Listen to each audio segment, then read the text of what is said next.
Fundamental forces. നമ്മൾ ഇത്രയും നേരം ന്യൂട്ടൺസിന്റെ first law, second law, third law, പിന്നെ ഇമ്പൾസ്, ലീനിയർ മൊമെന്റം, ഇങ്ങനത്തെ കുറച്ച് ടേംസ് ഒക്കെയാണ് പഠിച്ചത്. ഇനി fundamental force. Fundamental force 4 forces ആണ് നമ്മളുടെ നേച്ചറിൽ ഫണ്ടമെന്റൽ ആയിട്ടുള്ള ഫോഴ്സ്. നിങ്ങൾ കൂടുതലായിട്ട് അതിനെ കുറിച്ച് അറിയൊന്നും വേണ്ട, ഏതൊക്കെയാണ് 4 ഫോഴ്സസ് എന്ന് അറിഞ്ഞാൽ മതി. ഒന്ന് gravitational force, electromagnetic force, strong nuclear force, weak nuclear force. Generally പറയുകയാണെങ്കിൽ gravitational force, electromagnetic force and strong and weak nuclear force. Strong nuclear ഫോഴ്സും വീക്ക് ന്യൂക്ലിയർ ഫോഴ്സിനെയും കൂടിയിട്ട് നമ്മൾ ഒന്നായിട്ടാണ് പറഞ്ഞത്, strong and weak nuclear force. Gravitational force എന്ന് വെച്ചിട്ടുണ്ടെങ്കിൽ mass ഉള്ള ഒബ്ജക്റ്റിന്റെ ഇടയിൽ ഉണ്ടാകുന്ന അട്രാക്ഷൻ ആണ് ഗ്രാവിറ്റേഷണൽ ഫോഴ്സിന് കാരണം. അതിൻ്റെ ഒരു ആപ്ലിക്കേഷൻ അല്ലെങ്കിൽ പ്ലാനറ്ററി മോഷൻ എന്ന് പറയുന്നത് ഈ ഗ്രാവിറ്റേഷണൽ ഫോഴ്സ് കൊണ്ടുണ്ടാവുന്ന ഒരു എക്സാമ്പിളാണ്. ഇലക്ട്രോമാഗ്നറ്റിക് ഫോഴ്സ് എന്ന് വെച്ചിട്ടുണ്ടെങ്കിൽ ചാർജ്ഡ് ആയിട്ടുള്ള 2 പാർട്ടിക്കിൾ, ചാർജുള്ള 2 പാർട്ടിക്കിൾ ഇൻട്രാക്ട് ചെയ്യുമ്പോൾ, ഒരു മാഗ്നറ്റിക് ഫീൽഡിലൊക്കെ ചാർജുള്ള 2 പാർട്ടിക്കിൾ ഇൻട്രാക്ട് ചെയ്യുമ്പോൾ അവിടെ ഉണ്ടാകുന്ന ഫോഴ്സാണ് ഇലക്ട്രോമാഗ്നറ്റിക് ഫോഴ്സ് എന്ന് വെച്ചിട്ടുണ്ടെങ്കിൽ. നമ്മളുടെ ആറ്റംസിൻ്റെ ഒക്കെ കെമിക്കൽ ബോണ്ടിങ്സിന് കാരണം ഇലക്ട്രോമാഗ്നറ്റിക് ഫോഴ്സ് ആണ്. പിന്നെ സ്ട്രോങ് ആണ് വീക്ക് ന്യൂക്ലിയർ ഫോഴ്സ് എന്ന് വെച്ചിട്ടുണ്ടെങ്കിൽ ന്യൂക്ലിയസിന്റെ ഉള്ളിൽ ഉണ്ടാകുന്ന ഫോഴ്സ് ആണ്. പ്രോട്ടോണിനെയും ന്യൂട്രോണിനെയും നമ്മുടെ ന്യൂക്ലിയസിന്റെ ഉള്ളിൽ ഇങ്ങനെ ഹോൾഡ് ചെയ്ത് വെക്കുന്നത് ആരാണ്? ഈ സ്ട്രോങ് ന്യൂക്ലിയർ ഫോഴ്സ് ആണ്. അതേപോലെ തന്നെ റേഡിയോ ആക്റ്റീവ് ലീക്ക് കാരണം വീക്ക് ന്യൂക്ലിയർ ഫോഴ്സ് ആണ്. കൂടുതലായിട്ടൊന്നും നിങ്ങൾ ഈ ഫോഴ്സിനെ കുറിച്ച് അറിയേണ്ടതില്ല. മനസ്സിലാക്കുക, gravitational force, electromagnetic force, strong and weak nuclear force, ഈ 3 ഫോഴ്സാണ് നമ്മളുടെ നേച്ചറിൽ പ്രധാനമായിട്ടും കാണപ്പെടുന്ന 3 ഫോഴ്സസ് എന്ന് പറയുന്നത്. ഗ്രാവിറ്റേഷണൽ ഫോഴ്സ് 2 മാസുള്ള ബോഡീസ്, 2 മാസുള്ള ഒബ്ജക്ട്സ്, M1 M2 എന്നൊക്കെ പറയുന്ന 2 മാസുള്ള ഒബ്ജക്ട്സ് ഉണ്ടാകുമ്പോൾ അവിടെയുള്ള അട്രാക്ഷൻ ആണ് ഈ ഗ്രാവിറ്റേഷണൽ ഫോഴ്സ് എന്ന് പറയുന്നത്. അതിനൊരു ആപ്ലിക്കേഷൻ അല്ലെങ്കിൽ എക്സാമ്പിൾ ആണ് പ്ലാനറ്ററി മോഷൻ എന്ന് പറയുന്നത്. ഇലക്ട്രോമാഗ്നറ്റിക് ഫോഴ്സ് എന്ന് വെച്ചിട്ടുണ്ടെങ്കിൽ ചാർജ്ഡ് പാർട്ടിക്കിൾ, നെഗറ്റീവ് ചാർജുള്ള പാർട്ടിക്കിൾ ഉണ്ടാകാം, പോസിറ്റീവ് ചാർജുള്ള പാർട്ടിക്കിൾ ഉണ്ടാകാം. ഈ ചാർജുള്ള പാർട്ടിക്കിളിന്റെ ഇന്ററാക്ഷൻ എന്ന് വെച്ചിട്ടുണ്ടെങ്കിൽ അവർ തമ്മിലുള്ള ഒരു ബന്ധം മൂലം ഉണ്ടാകുന്ന, അവർ തമ്മിലുള്ള ഒരു പ്രവർത്തനം മൂലം ഉണ്ടാകുന്ന ഫോഴ്സാണ് ഇലക്ട്രോമാഗ്നറ്റിക് ഫോഴ്സ് എന്ന് പറയുന്നത്. ആറ്റത്തിലേക്കുള്ള കെമിക്കൽ ബോണ്ടിങ്സിന് ഇലക്ട്രോമാഗ്നറ്റിക് ഫോഴ്സ് കാരണമാണ്. പിന്നെ strong and weak nuclear force എന്ന് പറയുമ്പോൾ ന്യൂക്ലിയസിൻ്റെ ഉള്ളിൽ ഉണ്ടാകുന്ന ഫോഴ്സാണ് ന്യൂക്ലിയർ ഫോഴ്സ് എന്ന് പറയുന്നത്. ന്യൂട്രോണിനെയും പ്രോട്ടോണിനെയൊക്കെ ന്യൂക്ലിയസിൻ്റെ ഉള്ളിൽ ഇങ്ങനെ ഹോൾഡ് ചെയ്ത് നിർത്തുന്നത് ആരാണ്? ഈ ന്യൂക്ലിയർ ഫോഴ്സസ് ആണ്. ഈ ഫോഴ്സസിന്റെ നെയിംസ് എന്തായാലും പഠിച്ചേക്കുക. ജസ്റ്റ് ഒന്ന് അതിനെക്കുറിച്ച് മനസ്സിലാക്കിയാൽ മാത്രം മതി. ഇനി നെക്സ്റ്റ് നമ്മൾ ഒരു സെപ്പറേറ്റ് ടോപ്പിക്കിലേക്ക് പോകുന്നത്, ദാറ്റ് ഈസ് ഫ്രിക്ഷൻ. ഫ്രിക്ഷൻ നിങ്ങൾ കേട്ടിട്ടുണ്ടാകും, പക്ഷേ എന്താ ഫ്രിക്ഷൻ? നമ്മളുടെ ഡെയിലി ലൈഫിലൊക്കെ ഒരുപാട് ആപ്ലിക്കേഷൻസ് ഉള്ള, നമ്മുടെ ഡെയിലി ലൈഫിൽ യൂസ്ഫുൾ ആയിട്ടുള്ളൊരു ടേമാണ് ഫ്രിക്ഷൻ. എന്താ ഫ്രിക്ഷൻ? നമ്മൾ സിംപ്ലി പറയുകയാണെങ്കിൽ ദ ഓപ്പോസിങ് ഫോഴ്സ്, ഒരു മോഷന് ഓപ്പോസിറ്റ് ചെയ്യുന്ന ഒരു ഫോഴ്സാണ് ഫ്രിക്ഷൻ എന്ന് പറയുന്നത്. ഒരു motion, friction is the force which opposes the relative motion between 2 surface in contact. ഒരു ബോഡി മൂവ് ചെയ്യുമ്പം ആ ബോഡിയും സർഫസും തമ്മിലുള്ള ഒരു ഓപ്പോസിങ് ഫോഴ്സ് ആണ് ഫ്രിക്ഷൻ എന്ന് പറയുന്നത്. ഒരു മൂവ് ചെയ്യുന്ന ബോഡീനെ ഓപ്പോസിറ്റ് ചെയ്യുന്ന ഫോഴ്സ്, അതിനെതിരായിട്ട് കൊടുക്കുന്ന ഒരു ഫോഴ്സാണ് ഫ്രിക്ഷണൽ ഫോഴ്സ് എന്ന് പറയുന്നത്, അല്ലെങ്കിൽ ഫ്രിക്ഷൻ. ഒരു മൂവ് ചെയ്യുന്ന ബോഡിക്ക് ഓപ്പോസിങ് ആയിട്ട്, അതിനെതിരായിട്ട് കൊടുക്കുന്ന ഒരു ഫോഴ്സാണ് ഫ്രിക്ഷൻ എന്ന് വെച്ചിട്ടുണ്ടെങ്കിൽ. നമ്മളുടെ തേർഡ് ലോ പറഞ്ഞപ്പോൾ നമ്മൾ വാക്കിങ്ങിന് ഒരു എക്സാമ്പിൾ പറഞ്ഞു. നമ്മൾ ഫീറ്റ് ബാക്കിലോട്ട് പുഷ് ചെയ്യുമ്പം ഗ്രൗണ്ട് എന്താക്കുന്നുണ്ട്? നമ്മളുടെ ഫീറ്റിന് മുമ്പോട്ടേക്ക് പുഷ് ചെയ്യുന്നുണ്ട്. അതായത് അവിടെ ഒരു ഓപ്പോസിങ് ഫോഴ്സാണ്. നമ്മളുടെ ഫീറ്റ് കൊടുക്കുന്ന ഫോഴ്സിന്, നമ്മളുടെ ഫീറ്റ് എങ്ങോട്ടേക്ക്, ബാക്കിലോട്ടേക്കാണ് ഫോഴ്സ് കൊടുക്കുന്നത്. അപ്പം ഗ്രൗണ്ട് എങ്ങോട്ടേക്കാണ് ഫോഴ്സ് കൊടുക്കുന്നത്? മുമ്പോട്ടേക്ക്. നമ്മളുടെ ഫീറ്റിന് ഓപ്പോസിങ് ഫോഴ്സ് കൊടുക്കുകയാണ് ഗ്രൗണ്ട് ചെയ്യുന്നത്. അതാണ് ഫ്രിക്ഷൻ. നമുക്ക് നടക്കാൻ ഹെൽപ്പ് ചെയ്യുകയാണ് ഫ്രിക്ഷൻ ചെയ്യുന്നത്. അല്ലെങ്കിൽ ഈ ഫ്രിക്ഷൻ ഇല്ലെങ്കിൽ, ഈ ഒരു ഓപ്പോസിങ് ഫോഴ്സ് ഇല്ലെങ്കിൽ നമുക്ക് നടക്കാൻ പറ്റില്ല. അതിന് എക്സാമ്പിൾ ആണ് നമുക്ക് എണ്ണയിൽ കൂടെ നടക്കാൻ പറ്റില്ല. എണ്ണയൊക്കെ ഒഴിക്കുമ്പം അവിടെ എണ്ണയൊക്കെ ലൂബ്രിക്കൻസ് ആയിട്ടാണ് വർക്ക് ചെയ്യുക. അതായത് ഫ്രിക്ഷൻ കുറക്കുക ചെയ്യുക. ഫ്രിക്ഷൻ കുറഞ്ഞാൽ നമുക്ക് എന്താക്കാൻ പറ്റില്ല, നടക്കാൻ പറ്റില്ല. അതുകൊണ്ടാണ് നമ്മൾ എണ്ണയിലൂടെയൊക്കെ നടക്കുമ്പം വഴുതി വീഴുന്നത്. അപ്പൊ നമുക്ക് നടക്കാനുള്ള ഒരു ഓപ്പോസിങ് ഫോഴ്സ് ആണ് ആര്, ഫ്രിക്ഷൻ. നടക്കാൻ മാത്രമുള്ള ഓപ്പോസിങ് ഫോഴ്സ് അല്ല. ഒരു എക്സാമ്പിൾ പറഞ്ഞതാണ്, ഒരു മോഷന് കൊടുക്കുന്ന ഓപ്പോസിങ് ഫോഴ്സ് ആണ് ഫ്രിക്ഷൻ എന്ന് വെച്ചിട്ടുണ്ടെങ്കിൽ അതിന് എക്സാമ്പിൾ ആണ് നമ്മൾ വാക്കിംഗ് ആയിട്ട് പറഞ്ഞത്. നമ്മളുടെ ഫീറ്റ് ബാക്കിലോട്ടേക്ക് ഒരു ഫോഴ്സ് കൊടുക്കുമ്പോൾ ഗ്രൗണ്ട് എന്താക്കുന്നുണ്ട്, മുമ്പോട്ടേക്ക് ഒരു ഫോഴ്സ് കൊടുക്കുന്നുണ്ട്. ഇത് ഫ്രിക്ഷൻ ഒരു എക്സാമ്പിൾ ആണ്. ഇങ്ങനെ ഒരുപാട് എക്സാമ്പിൾ. നമുക്ക് കയ്യിലൊരു എന്തെങ്കിലും ഒരു ഒബ്ജക്റ്റ് പിടിക്കാൻ പറ്റുന്നതിന്റെ കാരണം എന്താ, ഫ്രിക്ഷനാ. നമ്മൾ ഈ ഒബ്ജക്റ്റ് നമ്മളുടെ കയ്യിലേക്ക് ഒരു ഫോഴ്സ് കൊടുക്കുമ്പോൾ അതിന് ഒപ്പോസിങ് ആയിട്ട് നമ്മളുടെ കൈ ഈ ഒബ്ജക്റ്റിന് ഒരു ഫോഴ്സ് കൊടുക്കുന്നുണ്ട്. അതുകൊണ്ടാണ് നമുക്ക് എന്താക്കാൻ പറ്റുന്നത്, ഈ ഒബ്ജക്ട്സ് ഒക്കെ കൈ നമുക്ക് ഹോൾഡ് ചെയ്യാൻ പറ്റുന്നത്. ഇതൊക്കെ എന്തിന് എക്സാമ്പിൾ ആണ്, ഫ്രിക്ഷൻ എക്സാമ്പിൾ ആണ്. ഏതൊരു മോഷനും ഒരു ഓപ്പോസിങ് ഫോഴ്സ്, നമ്മളൊരു മോഷന് ഒരു ഫോഴ്സ് കൊടുത്തിട്ടുണ്ടാകും, അതിനൊരു ഓപ്പോസിങ് ഫോഴ്സ് കൊടുക്കുന്നതിനാണ് നമ്മൾ എന്ത് പറയുന്നത്, ഫ്രിക്ഷൻ എന്ന് പറയുന്നത്. ഫ്രിക്ഷന് കുറെ ഒരുപാട് ഡെയിലി ലൈഫ് എക്സാമ്പിൾസ് ഉണ്ട്. നമുക്ക് യൂസ്ഫുൾ ആയിട്ടുള്ള ഒരു ഫോഴ്സ് കൂടിയാണ് ആര്, ഫ്രിക്ഷൻ എന്ന് പറയുന്നത്. Types of friction: static friction, kinetic friction, rolling friction. Static friction എന്താന്ന് വെച്ചിട്ടുണ്ടെങ്കിൽ ഒരു ബോഡി മൂവ് ചെയ്യുന്നില്ല, റെസ്റ്റിലാണ്, അവിടെ ഉണ്ടാകുന്ന ഫ്രിക്ഷണൽ ഫോഴ്സ് ആണ് സ്റ്റാറ്റിക് ഫ്രിക്ഷൻ എന്ന് പറയുന്നത്. ബോഡി മൂവ് ചെയ്യുന്നില്ല, റെസ്റ്റിലാണ്, അപ്പോഴെങ്ങനെയാ ഫ്രിക്ഷൻ ഉണ്ടാവുക? ഫോർ എക്സാമ്പിൾ, നമ്മളൊരു ഹെവി ആയിട്ടുള്ള ബോഡി, ഇപ്പോൾ ഒരു കല്ല് നമ്മൾ വലിക്കുക എന്ന് വിചാരിച്ചോ, നമ്മളൊരു ചെറിയ ഫോഴ്സ് കൊടുത്തിട്ടാണ് ഈ കല്ല് വലിക്കുന്നത്. കല്ല് മൂവ് ചെയ്യോ, കല്ല് അവിടെ നിന്ന് നീങ്ങോ? ഇല്ലല്ലോ. എന്തുകൊണ്ടാ? നമ്മൾ കല്ല് വലിക്കാൻ വേണ്ടിയിട്ട് ഒരു ഫോഴ്സ് കൊടുക്കുന്നുണ്ട്. പക്ഷെ അതിന് ഓപ്പോസിറ്റ് ആയിട്ട് നമ്മളുടെ ഗ്രൗണ്ട് എന്താക്കുന്നുണ്ട്, കല്ലിലൊരു ഫോഴ്സ് എക്സേർട്ട് ചെയ്യുന്നുണ്ട്. അതുകൊണ്ടാണ് എന്താക്കുന്നത്, നമുക്ക് കല്ല് വലിക്കാൻ പറ്റാത്തത്. അതാണ് സ്റ്റാറ്റിക് ഫ്രിക്ഷൻ. കല്ലവിടെ റെസ്റ്റിലായിരുന്നു, മൂവ് ചെയ്യുന്നില്ല. പക്ഷെ അവിടെ എന്തുണ്ട്, ഫ്രിക്ഷൻ ഉണ്ട്. അതായത് മൂവ് ചെയ്യാത്ത റെസ്റ്റിലുള്ള ബോഡിയും രണ്ട് സർഫസ് കോണ്ടാക്റ്റിൽ വരുമ്പോൾ, ഇപ്പം കല്ലും ഗ്രൗണ്ടും കോണ്ടാക്റ്റിൽ വരുമ്പോൾ അവിടെ റെസ്റ്റിലാണ് നമ്മളുടെ സർഫസ് അല്ലെങ്കിൽ ബോഡി എങ്കിൽ, ബോഡി റെസ്റ്റിലാണെങ്കിൽ അവിടെ ഉണ്ടാകുന്ന ഫ്രിക്ഷനാണ് സ്റ്റാറ്റിക് ഫ്രിക്ഷൻ എന്ന് പറയുന്നത്.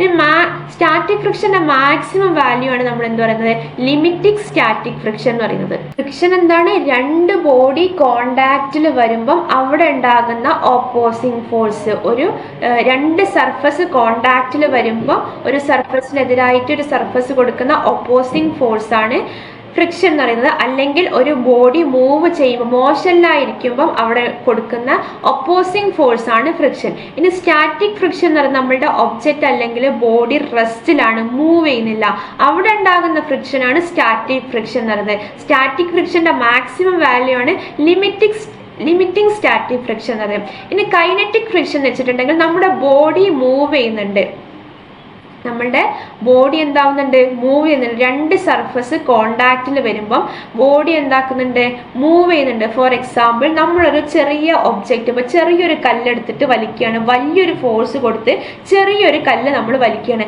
അപ്പം എന്താവുന്നുണ്ട്, കല്ല് മൂവ് ചെയ്യുന്നുണ്ട്.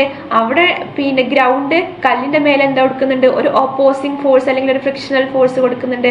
അവിടെ ഉണ്ടാകുന്ന ഫ്രിക്ഷൻ ആണ് എന്ത്, കൈനറ്റിക് ഫ്രിക്ഷൻ. ബോഡി മൂവ് ചെയ്യുമ്പോൾ ഉണ്ടാകുന്ന ഫ്രിക്ഷണൽ ഫോഴ്സ് ആണ് കൈനറ്റിക് ഫ്രിക്ഷൻ. ബോഡി റെസ്റ്റിലാകുമ്പോൾ ഉണ്ടാകുന്ന ഫ്രിക്ഷൻ ആയിരുന്നു സ്റ്റാറ്റിക് ഫ്രിക്ഷൻ. ഇനി റോളിംഗ് ഫ്രിക്ഷൻ എന്ന് വെച്ചിട്ടുണ്ടെങ്കിൽ ബോഡി എന്താ ചെയ്യാണ്, ഉരുണ്ടു പോവുകയാണ്. അപ്പോൾ ബോള് ഒരു റോഡിലൂടെ ഉരുണ്ടു പോകുമ്പം ഈ റോഡ് എന്താക്കുന്നുണ്ട്, അല്ലെങ്കിൽ ഗ്രൗണ്ട് ബോളിന്റെ മുകളിൽ ഒരു ഓപ്പോസിങ് ഫോഴ്സ് കൊടുക്കുന്നുണ്ട്. അവിടെ ഉണ്ടാകുന്ന ഫ്രിക്ഷൻ ആണ് എന്ത്, റോളിംഗ് ഫ്രിക്ഷൻ. ഇതാണ് ടൈപ്സ് ഓഫ് ഫ്രിക്ഷൻ എന്ന് വെച്ചിട്ടുണ്ടെങ്കിൽ static friction, kinetic friction, rolling friction. Static friction എന്ന് വെച്ചിട്ടുണ്ടെങ്കിൽ ബോഡി റെസ്റ്റിലായിരിക്കുമ്പോൾ, കൈനറ്റിക് ഫ്രിക്ഷൻ എന്ന് വെച്ചിട്ടുണ്ടെങ്കിൽ ബോഡി മൂവ് ചെയ്യുമ്പോൾ, റോളിംഗ് ഫ്രിക്ഷൻ എന്ന് വെച്ചിട്ടുണ്ടെങ്കിൽ ബോഡി ഉരുണ്ടു പോകുമ്പോൾ അല്ലെങ്കിൽ സ്ലൈഡ് ചെയ്യും.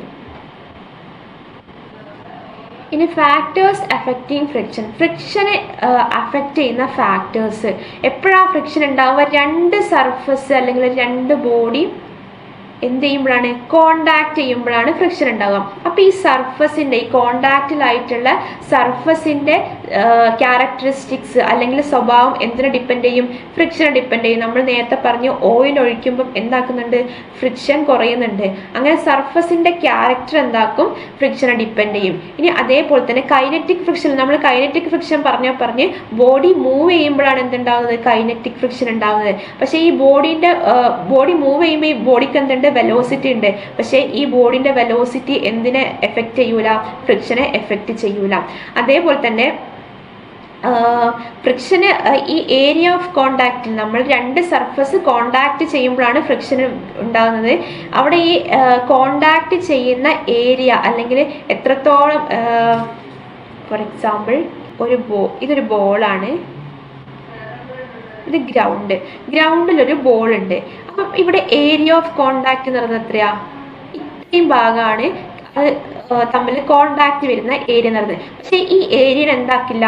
ഫ്രിക്ഷൻ എഫക്റ്റ് ചെയ്യില്ല. ഫ്രിക്ഷൻ എന്താക്കില്ല? ഈ ഏരിയ ഡിപ്പെൻഡ് ചെയ്യൂല. ഫ്രിക്ഷനെ എഫക്റ്റ് ചെയ്യുന്ന ഫാക്ടറാണ് ഈ കോണ്ടാക്റ്റിൽ വരുന്ന സർഫസിന്റെ സ്വഭാവം അല്ലെങ്കിൽ ക്യാരക്ടറിസ്റ്റിക്സ് എന്ന് പറയുന്നത്. പക്ഷേ ഈ എത്രത്തോളം ഈ സർഫസ് ഇവിടെ കോണ്ടാക്ട് വരുന്നുണ്ട് എന്നുള്ള ഏരിയ എന്ത് ചെയ്യില്ല?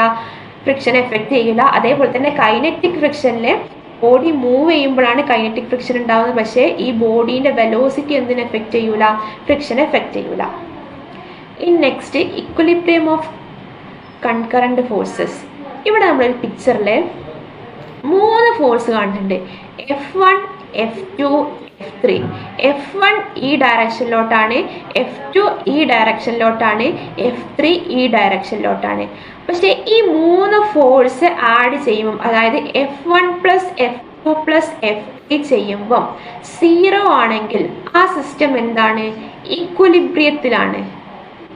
ദാറ്റ് മീൻസ് ഒരു സിസ്റ്റം ഇക്വലിബ്രിയത്തിലാണ് നമ്മൾ എപ്പോഴാണ് പറയുക? അതിൽ ആക്ട് ചെയ്യുന്ന ഫോഴ്സ് എല്ലാം 0 ആണെങ്കിൽ ആ സിസ്റ്റം എന്തിലാണ്?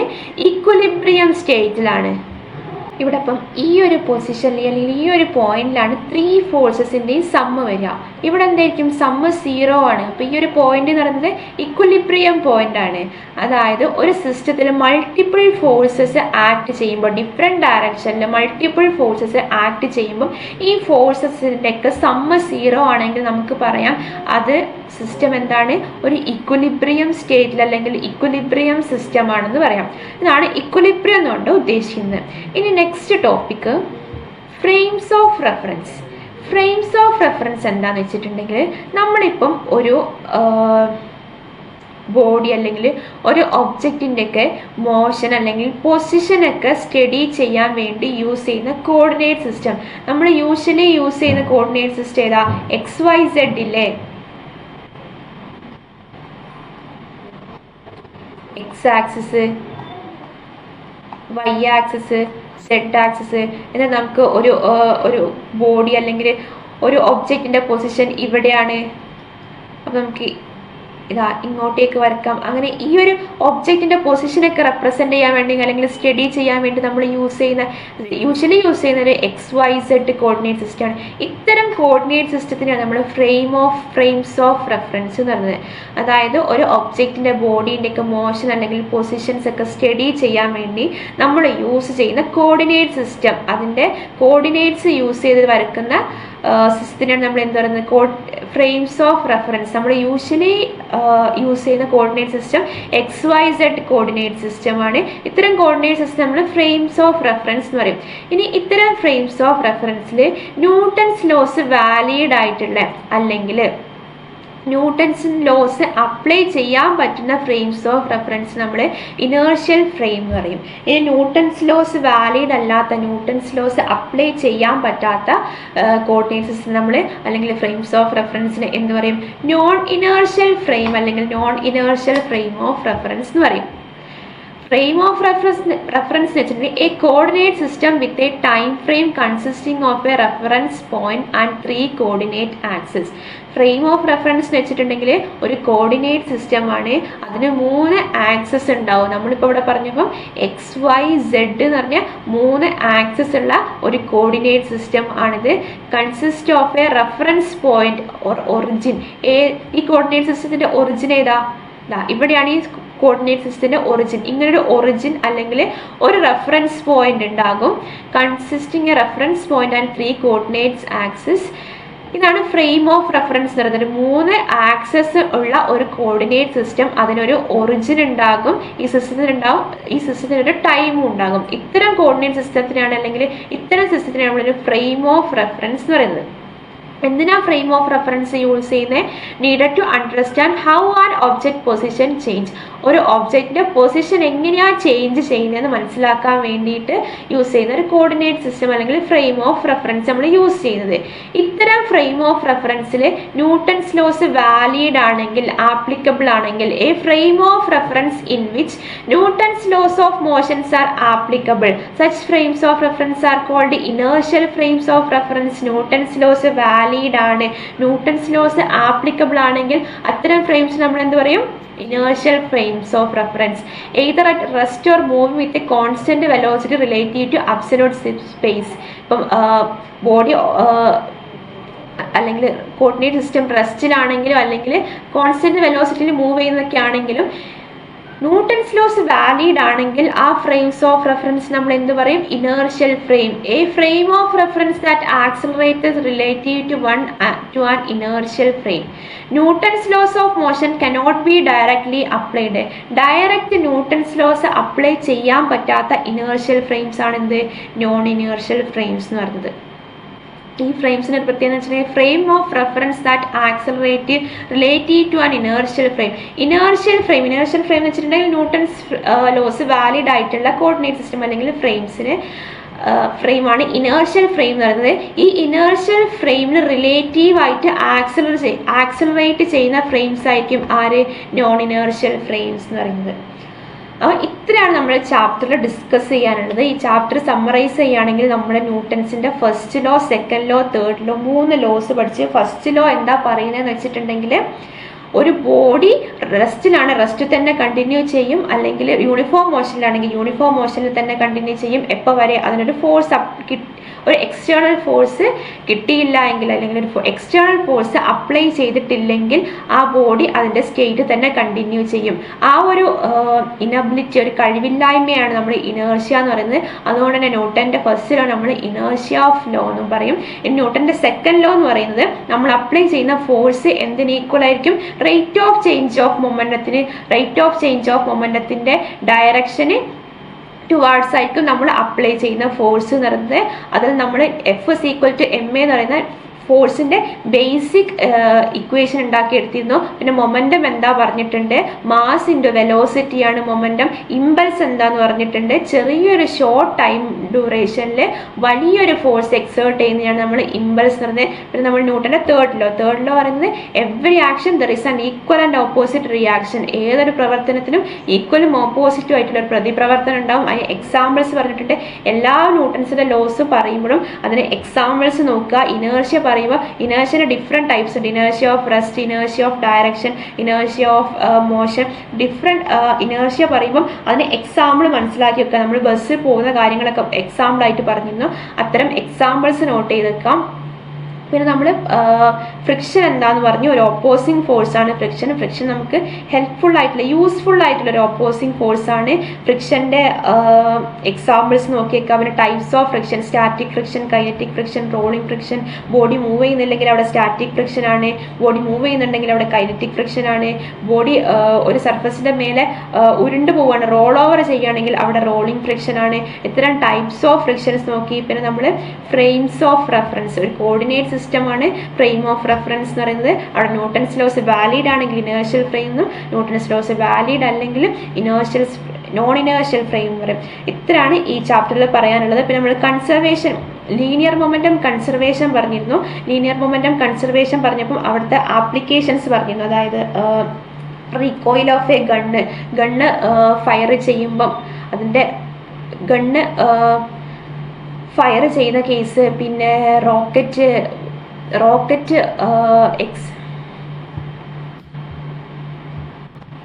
പിന്നെ നമ്മൾ കൺസർവേഷൻ ഓഫ് മൊമെൻറ്റം പറഞ്ഞത്. കൺസർവേഷൻ ഓഫ് മൊമെൻറ്റം പറഞ്ഞ ഒരു സിസ്റ്റത്തിൽ മൊമെൻറ്റം ഒരു എക്സ്റ്റേണൽ ഫോഴ്സിന് അപ്ലൈ ചെയ്യുന്നില്ലെങ്കിൽ മൊമെൻറ്റം എന്തായിരിക്കും, കോൺസ്റ്റന്റ് ആയിരിക്കും. അതായത് മൊമെൻറ്റം ഒരു എഫക്റ്റ് ഉണ്ടാവുന്നതിൻ്റെ മുമ്പും ശേഷവും എന്തായിരിക്കും, മൊമെൻറ്റം ഈക്വൽ ആയിരിക്കും. അതിൻ്റെ നെറ്റ് എഫക്റ്റ് മൊമെൻറ്റം എന്ന് പറയുന്നത് 0 ആയിരിക്കും. അത് നമ്മൾ ആപ്ലിക്കേഷൻസ് ആയിട്ട് റീകോയിൽ ഓഫ് എ ഗണ്ണ്, റോക്കറ്റിൻ്റെ കേസ്, ബോംബ് എക്സ്പ്ലോയ്സ് ചെയ്യുന്നൊക്കെ കേസ് പറഞ്ഞു. അപ്പോൾ ഈ ഡിഫറെൻറ്റ് എക്സാമ്പിൾസും മനസ്സിലാക്കി വെക്കുക.